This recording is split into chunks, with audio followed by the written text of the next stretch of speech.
So I'm not a green tea guy. I don't like green tea. And here I am serving you green tea. But this is some really, really good green tea. Mm, And there's a number of reasons why I don't like it. One, it doesn't have the stamina. mm, You have to store it all special, mm, right? Because if it oxidizes, it loses all its flavor. mm, And I don't quite like the flavor. I don't like the cheese sensation of it. mm. I prefer puer. I prefer darker, richer, more oxidized, more fermented, more aged. But the green tea, this came from this spring's harvest, so it's less than 3 months old. Mm, It doesn't even know it left the tree, mm. so to speak. Small batch came from the homie, made it through all the tariffs and such. Came from Sichuan. So I'm like, all right, I'll drink some green Nice. I'm honored. tea. So you're not here long. No. Just be in and out. Yeah. So I What's told going you a on? little bit about what's going on with the temple, and I'll just tell you again. So um, in 2019, we bought a parcel close to where our temple is at right now, Right across the street, right? up a few blocks, Oh, yeah, okay. but not far.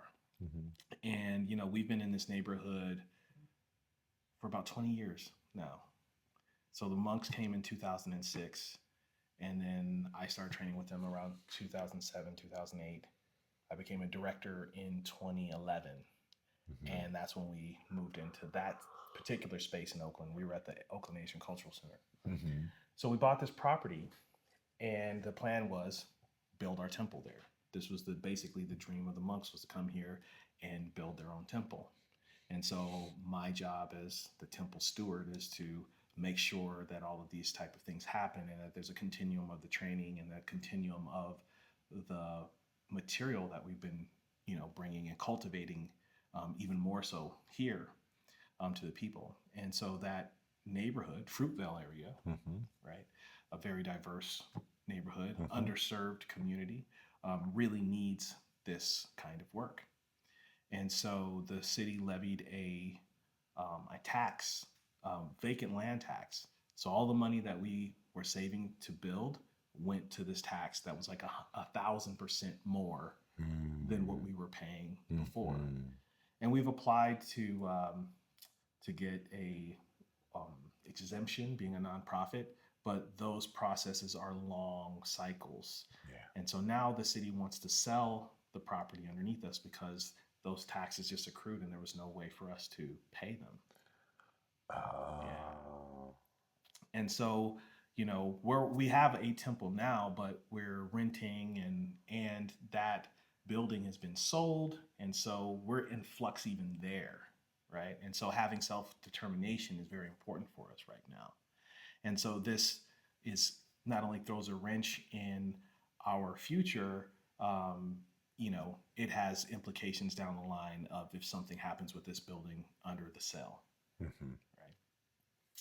So we are working to raise funds to stop the sale, give us enough time to get our exemption, and then we'll continue to raise funds and then build this temple. We still do the work no matter what. We've been here for a very long time in the community, and the work we do has a lot of impact on Mm-hmm. people. So Mm-hmm. Wow. I remember this parcel of land, and there were conversations of uh, making it into a garden, like a community garden, right? yeah, so As a we've way. done some gardening there, and Mhm. trying to keep the stuff from growing, because and also planning to grow healing herbs and all this kind of stuff like that. Mhm. So Mhm. there's a whole kind of like health aspect to that, Yeah. that we've done some and want to do more of with our Yeah. community. And so having that opportunity to do that, I mean, we have people in our organization that are herbalists and things like that. And Shaolin has a long tradition of herbal medicine. Mhm. So all of these things are possible when we have our own autonomy For sure. Mm. Wow. So $24,000 in 10 in days. 10 days. And that's assuming that it sells. So is it going to be going up to auction, or how is this going to work? Yeah, well, the city will organize some kind of auction if we can't pay it. They'll give us an opportunity to buy out, but that means that we have to pay the full amount, which is like 70,000 whatever dollars. And Hmm. so, of course, we'd love to be able to raise that money and stop that altogether, get the exemption, and then work on all of our fundraising to build the temple. Hmm. Wow. And my assumption would be that should it go up for auction, it would likely sell fast. Hmm. Only because I know that all of West Oakland is currently under development, and that area is ripe for, dare I say, gentrification. Hmm. And probably the property value is quite affordable relative to the state of array that is in that neighborhood. Oh man. And so having a positive grassroots organization such as your own, it's only appropriate before some corporate conglomerate comes in and And buys builds. it up. Yeah, and I think that's kind of the reason why they levied this taxes. They knew that small operators and small businesses or nonprofits wouldn't be able to like handle this, and then they'd be forced to either sell or they would Hmm. lose it in some kind of a tax situation like we are in now. Hmm. And so I definitely think that there was foresight and intentionality around this law, and Hmm. our city is definitely suffering from lack of revenue, especially that we don't have the sports teams that we've had before. So there's lots of things that are contributing to this, and our goal is to be a beacon of light for Oakland, especially in the hard times that we're facing right now. Hmm. Mm. Wow. So then, if I may just step back a little bit to the vision of actually constructing the temple. Mhm. Wow. So the monks wanted to come and build their own temple Yeah, that here. was the whole plan. And Wow. so a lot of that fell through. Uh huh. And so we've been grassroots ever since. And then I came in and kind of was able to um, get us in the space that we're in now Uh huh. and keep the programs going and continue to innovate how we share the programs. Hmm. And that's been my role since 2011. Oh, goodness. Yeah, because I remember when you were based out of the Oakland Asian Community Center. Mm-hmm. And I remember working with the monks back then too. Wow, we've been friends for a long Long time, time. yeah. Well, this seems like a really tall order. And so 10 days to get $24,000, aside from just getting this word out now, Mhm. how else can we help? Well, amplifying the message, letting Hmm. people know. That's the biggest thing.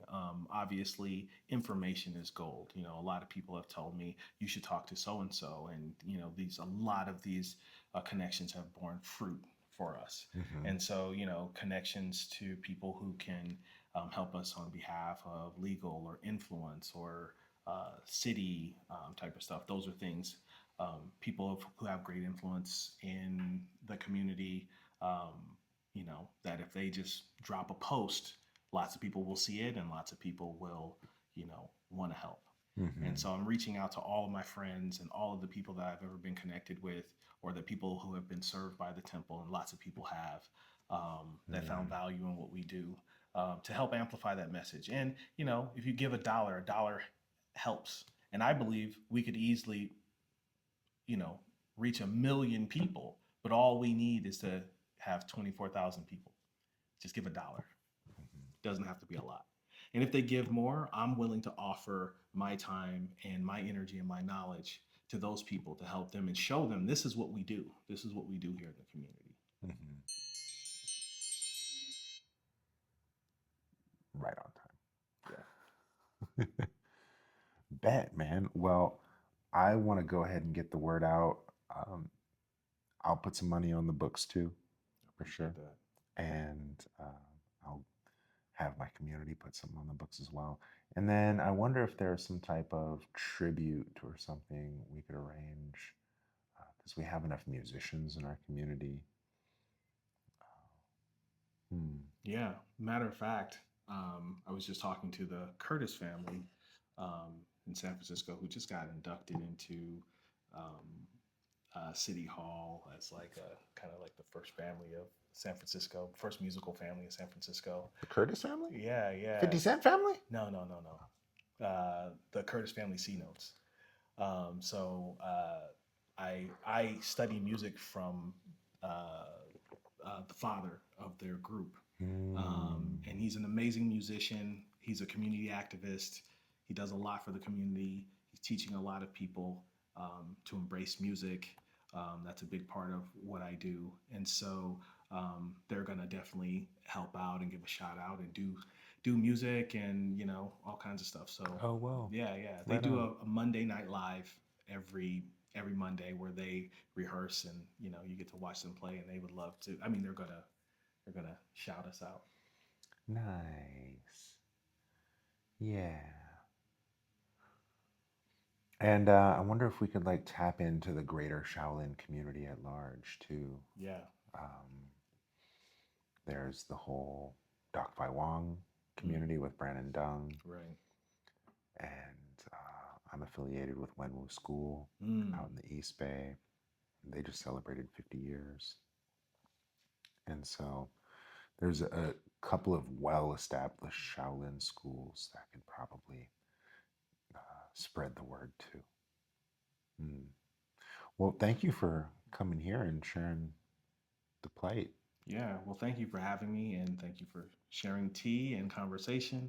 Mm. And I appreciate your help amplifying the message. It's a big deal. And, Shaolin and Wudong have a long history together. So, Hmm. we're quite the pair. Well, So, that's where I got my start. I think traditionally you're supposed to do Shaolin first and then Wudong second. yeah. So we gonna catch it. Yeah. Hey, okay. I've learned Fuhu Chuan. And Oh, you yeah, I did? learned from Jeff Reed. Oh, Yeah. shout out Jeff. Yeah. And I'm Oh, learning okay. the what is it? Your 13 Tai Chi and your turtle Qigong form. And I've learned 5 animal Qigong from you. Word. Yeah. So I've learned I have a lot Step of into the world of Wudong Wudong. connections. A lot of my healing Qigong comes from you guys. So you guys definitely enhanced what I do. And Mm. that's what Shaolin and Wudong are supposed to do. Mm. Mm. So Do we have time for a quick story? yeah, please. Okay, so this dude was a lay disciple and he was the librarian at the Shaolin Temple. Mm, And, he's bored in the library all day, so read some books. So he's over here peeping the sutras and he came across Damo's sacred writings. mm, And he's over here reading Damo's sacred writings and he kind of has these ahas mm, and he unlocks this kind of unreal human power in him. And motherfuckers notice. He unlocks some Damo power to boom, you got this halo. Everybody's like, what are you doing? He's like, oh, I just read Damo's manual and he said this, this, this, and it made sense. And then so word got back to the superiors like, you're not supposed to be reading this stuff. You're just supposed to be dusting it off and keeping log. Like, what are you doing reading this stuff, much less practicing mm. punishment? Wow. Yeah, so homie got punished. And then so what they did was they strapped him to these, the thing where they put the buckets and you got to carry the buckets Oh and yeah, it has they a blade underneath so you can't uh-huh. drop it. Yeah. And they strapped him, they chained him to the thing and huge buckets and he had to just scoop at the bottom of Song Mountain and bring it all the way. He supplied the temple with water. Wow.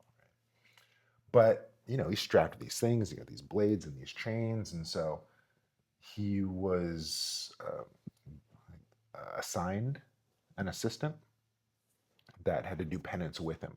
Mm, And then so fill the bucket up and then empty the bucket and then okay, let's do it. And time passed and just by virtue of being together, there's like an osmosis thing and they just both get so strong. And so one fateful day, someone from Kunlun comes to challenge the Shaolin Temple. Wow. And he has the zither, the guchen. Mm. He busts out into the middle of the courtyard. He's like, let's play chess. Strums, and carves this huge chessboard into the pavilion. Oh, this is like some Kung Fu Hustle stuff. Dude, all the monks are like, yo, we can't beat that shit. Like, oh shit, Shaolin's about to lose face. Right? And then so time passes, Shaolin shook. Next thing you know, here comes old boy with his buckets and the little 12-year-old disciple, little apprentice. And he's like, what's this? Shaolin's being challenged? Can't have this. Sees the chessboard, jumps right into the middle of it. He's like, I'll play you in chess. Sets the barrels down, gets into his horse stand, disrupts the whole chessboard, right? Dude gets up, he's like, huh, finally a competition, right? Jumps up, pat, pat, pat, pat, pat, pat, right? They start exchanging. But homie's got these blades on his arm. He's got the chains, and he's never trained in kung fu. He's just been fetching water all day with the Damo secrets. Does pretty well. Fends him off, but only defensive, no offense. So he looks at his disciple, says, "Get in there, defend the temple." Jumps out with his barrels. Disciple's like, I just help you scoop water. Like, I'm 12 years old. How am I going to beat this grown up? He's like, just do the move that your Lohan toy does. And he has like this little spring loaded Lohan. Mm. He's like, okay. Manages to fend off the challenger. Wow. 12-year-old boy. And then so Shaolin, face saved, right? They repair the tiles, defenders, the challenger goes off defeated, and then so the the monk and his apprentice are summoned to the quarters. One hand, thank you. You saved Shaolin's reputation, but you're not supposed to know kung fu, much less fight punishment. Right? And then so here comes the monk strapped to the chains. He's like, all right, just more of the same. He's already defeated his spirits. He's like, whatever, all right, just more of this. But the little kid, he's like, no, we just saved face. He's wrongly accused in the first damn place. Now you're going to wrongly accuse him. No. And so the justice in the little boy, he dipped. And then he went on his little journey, ended up on Wudong Mountain. And then the internal power that he had received by osmosis is the foundation of our Wudong Tai Chi. Whoa. Because that little boy turned out to be Zhang Senfeng. Zhang Senfeng. Interesting. I haven't heard that story before. And then so Zhang Senfeng, he just had the power. He just had the juice. He was never structured or given it. He just, okay, I feel it here. Okay, I feel it here. And so he just had the fucking 8 directions and the 5 flavors. Right? He just had 13 movements. And then his students were like, wow, Shifu's so strong. Wow, Shifu's so amazing. Zhang Sanfeng, modest. I'm just doing these 13 flavors. But then the students are like, grand ultimate. Wow. And then so that's how Tai Chi got its name. Grand ultimate. Grand ultimate. Okay. I've heard this story so many different ways. Now I know that's in a way. But you didn't hear it from Wudong, though. 16th generation lineage holder. I did not. That's the first time I've heard it from Wudong. And that's the first time I've heard it from a Wudong perspective. I've heard the Kung Fu perspective or the Shaolin perspective on that story. Oh. Yeah. So you want to hear the Shaolin? I want to hear the Shaolin perspective. Okay. Shaolin perspective is a man comes to Shaolin and he comes kind of in his middle age. And so he was not as fit for the Shaolin training. It was too rigorous, it was too hardcore. But the Qigong and the internal stuff is what the guy was really good at.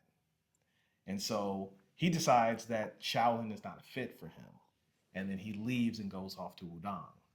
And so while he's there in Wudang, and Wudang has its own kind of thing going on and internal stuff, and he's learning that, but he witnesses a crane fighting a snake. And when he witnesses that crane fighting the snake, he has this inspiration, this epiphany. And Tai Chi was born out of that because it's a snake and crane style. And so that's how the Shaolin lineages have taught me that story, and that's how Tai Chi has kind of a Shaolin and a Wudang root. Old man Mm-hmm. can train hard. Oh, I don't like that.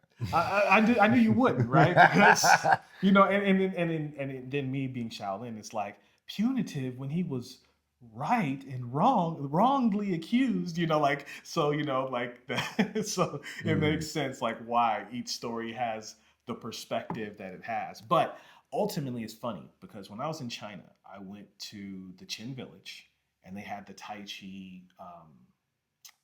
museum that I went to, and they were honoring all the different styles of Tai Chi. And obviously, they have their story, right? Because their story, Tai Chi was started in Qin Village, right? And then so we know that this is like hotly contested, debated thing. Can I tell you really quick what my master said about that? Oh. I already know where you're going with this. Oh man. Not to tangent, because I don't want to cut off your story.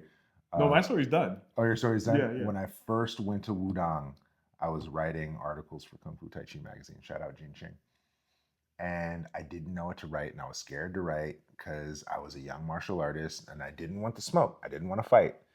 And I didn't want to write articles about Wudang Tai Chi because I didn't want to get confronted or challenged by Chen Village guys.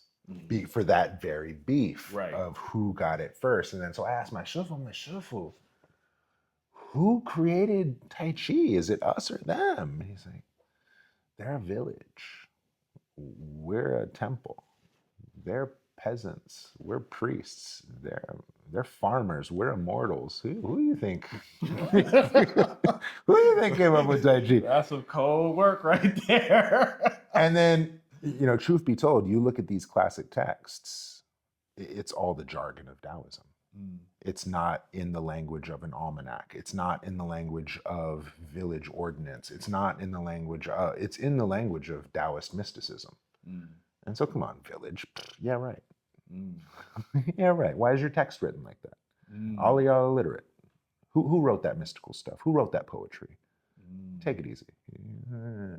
Wow, interesting. But then beyond that, is it Zhang Senfeng? Is it Chen Family Village?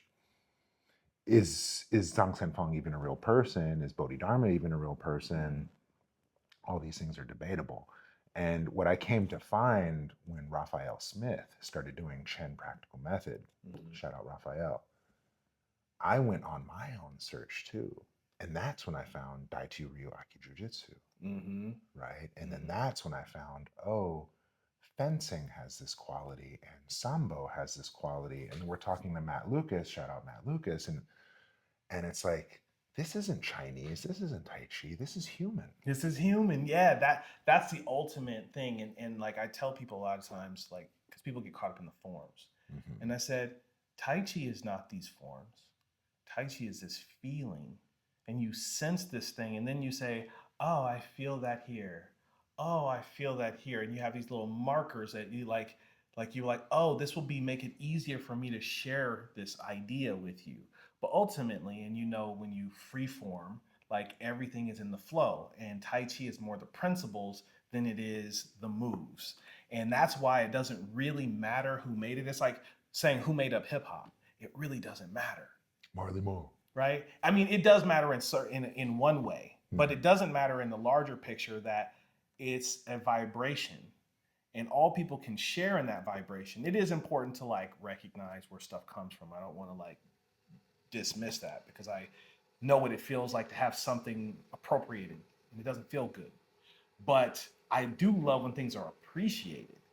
And I think, like, as Tai Chi practitioner, I appreciate Chin style, Yang style, Wudong style, Sun style, Wu style, like I Jiao Bao, all of these different styles. Like, Hmm. it's incredible, like what human beings come up with. And I actually wrote a whole article on principles versus styles. Mm. I literally just wrote that. Maybe I'll share that with the community as well. Because to me, I care more about principles. Styles are personal, styles are cultural, principles are universal, Hmm. and they're always there and acting. So, Yeah, you can apply principles to a style, for sure. but a style is not a replacement for principle Yeah, because principle is always. word. Yeah, styles are situational. Hmm. And I remember going back to those fateful days where the Shaolin school was out of OCA and you had me substitute, Right. right?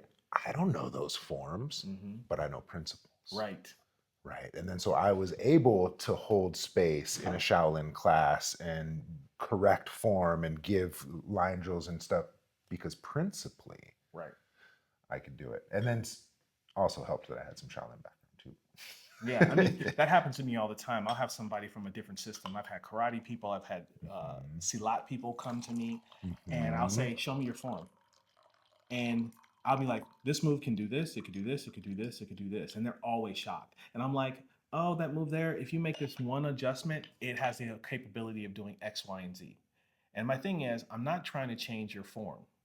I don't know your form, but these positions, these postures, they create these kind of energies, and there may be something in mind that that you had, or the inventor of this had in this that I don't know about, and that's fair. But from what I see, there's this. Actually, I had a deep conversation with Jeff Reed. So when I learned Tantwe, I learned this foot pattern that generated a lot of power. And so what I had learned from the monks before I learned this pattern actually dissipated that power because it got wushuized, right? And so now I question this like little flippy, switchy thing that people are doing with their feet. And so I asked Jeff because he's doing something similar. I said, okay, what is the Wudong perspective on this? And he said, well, the key is that when I do this, I can still generate the same power because I'm sinking my weight. And I was like, ah. And then he showed it to me and proved it to me. And I was like, okay, now I have a new perspective. I'll no longer hate on this little wishy washy wushu thing because I understand that they're not doing what you just did. It's an internal, it's a small thing. But now I know that you can make that work. And so I always keep my mind open to like what something could be, even if I don't know what it is. I might be like, I don't understand why boxers do blah, blah, blah, or I don't understand why Krav Maga does blah, blah, blah, blah. But as soon as you show me how it actually works, you got me open. So, Hmm. and that's why I don't care so much about styles, even though, like, I love Shaolin, but what I love more than Shaolin is principles. And then I can apply that to my Shaolin. And it's funny you said Aiki Jiu Jitsu. I started to learn some of that too, because to me, that's just China. That's just Hmm. Swai Jiao. That's just, Hmm. it's all the things that already exist in Chinese martial arts. And Tai Chi was also like, I realized Tai Chi is grappling, Tai Chi is wrestling, Tai Chi is takedowns, Tai Chi is joint locks, Tai Chi is Yep. all of these things. Yep. And most people don't get to that if they're just practicing the forms and they're just going through and doing all of this, single whip, part horse's mane stuff, and which is great. There's moves in that, but when I started studying the grappling and the joint locking, I was like, oh, this is in Tai Chi. Oh, this is Neela Hmm. bottom. That's a hell of a shoulder dislocation. That's Hmm. mean. Hmm. Everything I realized that was in Tai Chi was mean. Yep. Man, and then I'm over here getting the Brazilian Jiu Jitsu. The Daitu Ryu I got from Dan Harden. Shout out Dan.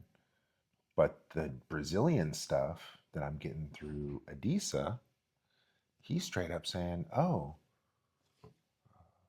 position, posture, relaxation. I'm like, All same stuff. That's Tai Chi principle, right? But then I see my son doing 10th Planet, not to knock 10th Planet. But they're, all right, get to the mountain, then to the guard, then pull the side, then pull it. And it's like, that's not principle. No, that's style. That's style. Yeah. Uh-huh. Yeah. And see that part is the big thing. That's the shift. Is when you know somebody's a really high level practitioner is when they're talking principle. And that stuff that you can reuse throughout multiple different disciplines. It's never just going to land on one thing. Yep. Yep. Miyamoto Musashi. Through one thing, know many things. Mm-hmm. Through many things, know one thing. Yes. Mm-hmm. Yeah. That's why I loved that novel of how, okay, I'm a swordsman, but I'm a peep game from this calligrapher. I'm a peep game from this flower arranger. I'm a peep game from this auto mechanic. I'm a peep game from this farmer. I'm a peep game. And then every single insight principally makes him that much nastier of a swordsman. Right. And that's exactly how my brain operates is that same way. I learned kung fu first. Well, actually, I learned music first. I taught myself how to play the piano. Mm-hmm. And then I transferred that into kung fu. Then I transferred that into computer programming. And then I started transferring that into carpentry, right? Like it's all of these different things. I transferred that into art. Mm-hmm. So, like you said, know one thing, know many things, know many things, know one thing. Like that's totally who I am, and that's almost something I'm lightweight obsessed with is understanding principle and principle. It will reveal to me like what's happening in a system, right? And then the system will show me what happens in all of these patterns that we see. Most of the time, we just see a field of patterns and we don't understand where they came from. But if you recognize that behind that pattern is a system, like it's just like the clothing that you have, there's a weaving pattern, right? And so if you look at that machine, that's what's creating that weaving pattern. But if you change something in the machine, now the weaving pattern is completely different. But that system is a fingerprint of a principle, right? Mm-hmm. And so this is where it ends, is up here. But it goes all the way from the macrocosm all the way down to the microcosm and back and forth. And so that's really that kind of yin and yang understanding. But it almost has to go through three dimensions for you to really understand it. And that's the key. Wow. Yeah. See, this is why we need a temple, guys. This is why. Because wisdom like this is kept and stewarded. You can't just point, click, right swipe, and have this matrix downloaded into your tissues. Like this is earned and lived experience, and it takes a temple to hold space to incubate and foster such growth because these things take time. They do. They do. And so this is the necessity for temple. This is the necessity for community and grassroots growth. Yeah, and that's literally the meaning of kung fu is Mm-hmm. skill building through time and effort, and the cultivation of that skill and the sharing of that skill. And that's why I've been in love with kung fu for a long time because it was a method that I could apply throughout my life towards anything, Mm-hmm. you know. And so, you know, the highest level of that to me is understanding the principle. I'm chuckling here to myself because I remember first going to the temple and my teacher impressed upon me the idea that if you can do kung fu, you can do anything. Mm. And it really just illustrates your point of like, oh, you first learn music and then you teach yourself kung fu and then you teach yourself coding and you teach yourself carpentry. And it's not that kung fu is some superpower, but the work ethic it takes to develop a skill at something is the superpower. Right. And so if you can do kung fu, you can do anything. And so I'm chuckling to myself as we're kind of dancing around this point because my teacher in Wudang, shout out Shifu, he impresses upon me this point of, oh, you can do anything if you do kung fu. And then we go to the karaoke and he rips it on the, he can Wow. sing. Wow. My teacher can sing. Wow. And he was like, if you can do kung fu, you You can can do do it. anything. It's true. Everything is kung fu. Actually, it's funny that you mentioned the whole scene. So Mm, I was with the Curtises, and they were doing like some vocal training, and all of it was Tai Chi. Now, mind you, Maestro, the father of the group and the teacher, he's a martial artist, uh-huh. so it makes sense. Like So that, he has that contextually. yes, Yeah. it's in his body. He's been training since he was a little kid. And how I met him was through another martial artist that was his teacher. I met his teacher first. His teacher brought me into their dojo, and I started training with them. And that's how the connection made. And then there was this musical connection, Hmm. and film and TV is like an actor and just ridiculous talent. But it all really is the same thing. And so being with somebody who can share with me, who understands that context, that was the teacher I needed. And so he creates that kind of space for perfect for someone like me to learn. And I'm creating that kind of space where I'm at in Oakland. Hmm. So that's where, these kind of people are so instrumental in doing that because they're stewarding that thing. It's a very selfless thing. And a lot Hmm. of times, uh, we're the people that don't ask for help. Yeah. And for the longest time, I didn't ask for any help. I just, tried to work through it by myself, feeling that I was alone and I was by myself doing this. And I taught a lesson to one of my students that was a lesson for me. My student was having issues with boundaries and stopping people from kind of bowling over them. And so I was teaching her John Zhuang practice. And so I said, okay, I'm going to test your ability to root. And so I just pushed and she just collapsed immediately. And I said, okay, now I want you to get into this John Chuang position. I'm going to push against you. I just want you to allow my energy to go around you. So my energy is going around her, but eventually I overcome her energy. And I did, the next thing was I took her, we'll just use your camera for this one. I took her and put her against the wall. And I said, I want you to lean against the wall. You're going to get in John Chuang. And I want you to feel the wall, your whole back touching the wall. And this is what my teacher did for me for a whole year. He didn't teach me no Tai Chi. He's literally made me sit against the wall and tested my structure for a year. And I had her do that. And I said, okay, now I'm going to push against you on the wall. Just let my energy go into the wall. You are supported. And I pushed into her and I couldn't do anything. And she's not using any extra energy. She's just holding this. And I said, okay, let's go away from the wall. And now she's standing, nothing behind her. I said, I want you to remember the support that you have from that wall. And I came to push her, and I could not do nothing. My hands were shaking, and she was just like, she couldn't believe it. And I was like, no, this is real. This is what I'm talking about. And I walked away from that, and I was like, that was for you, Sheldon. Mm. You're supported. You have people behind you. You have backup. You're not alone. And so that's when I started to shift myself was from a lesson I gave to someone else. It was for me. And that's the other thing that I think is very important too is that as we're sharing this, it's reciprocal.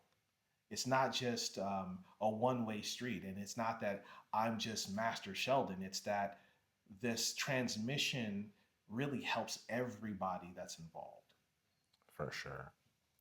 I definitely get that. Thank you for sharing that story of the aha someone gets when they discover they're powerful. I fell in love with that feeling really early on when I was in high school. Mm-hmm. I was telling you earlier that I did all these extracurriculars trying to boost my resume up for college. And one of the things that I did was I taught in an after school tutoring program out of a Presbyterian church.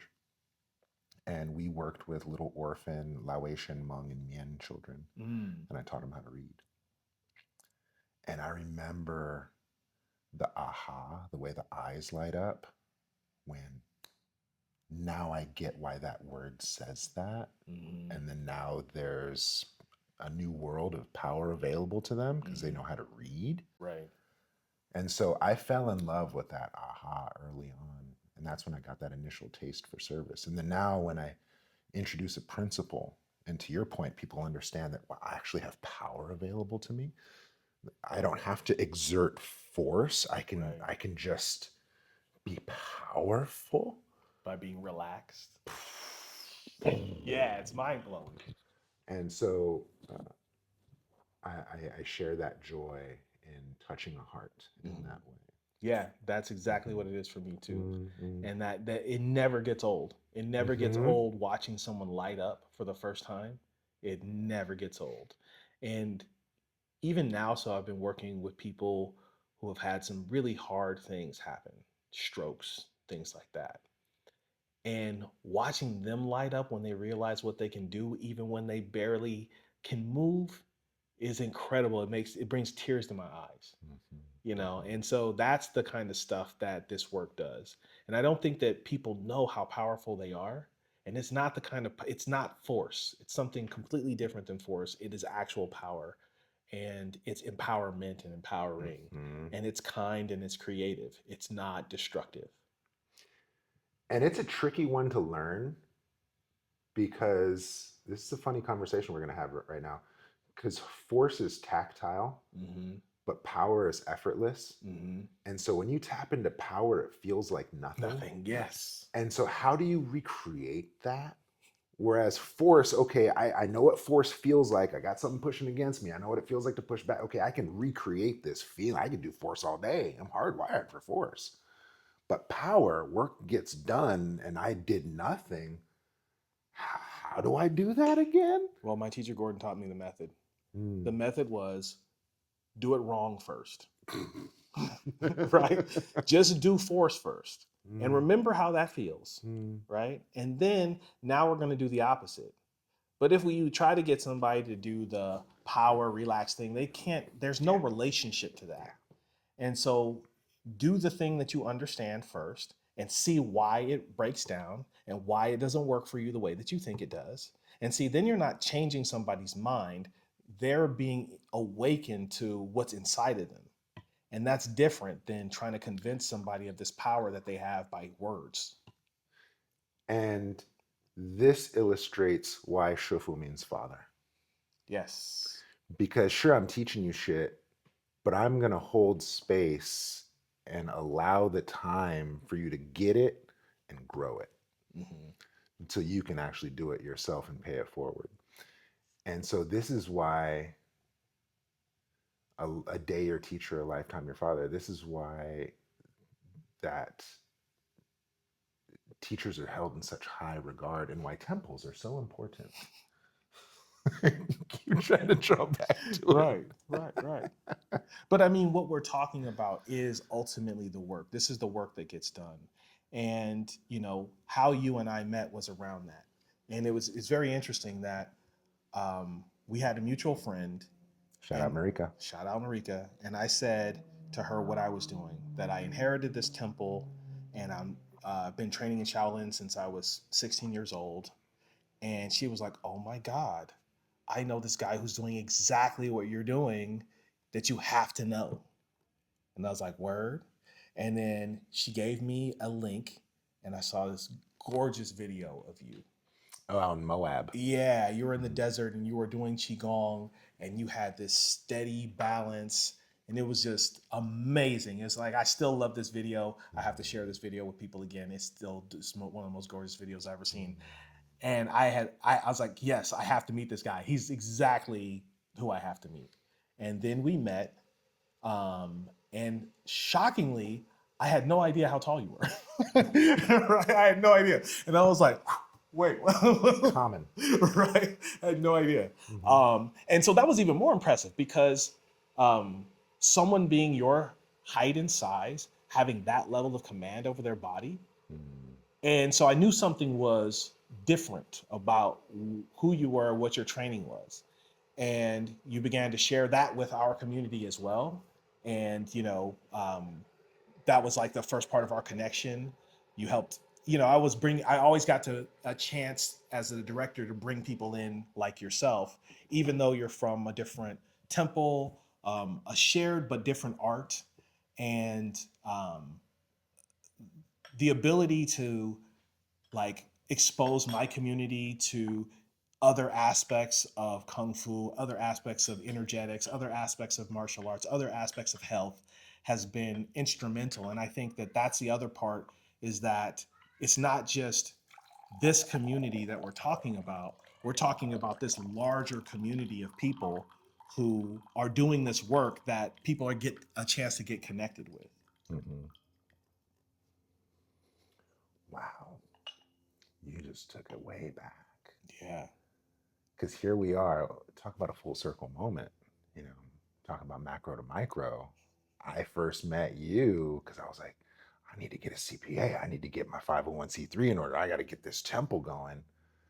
And then you had just inherited your temple, and wow, and then here we are, templed up. Now it's like, how are we going to keep these things? Right.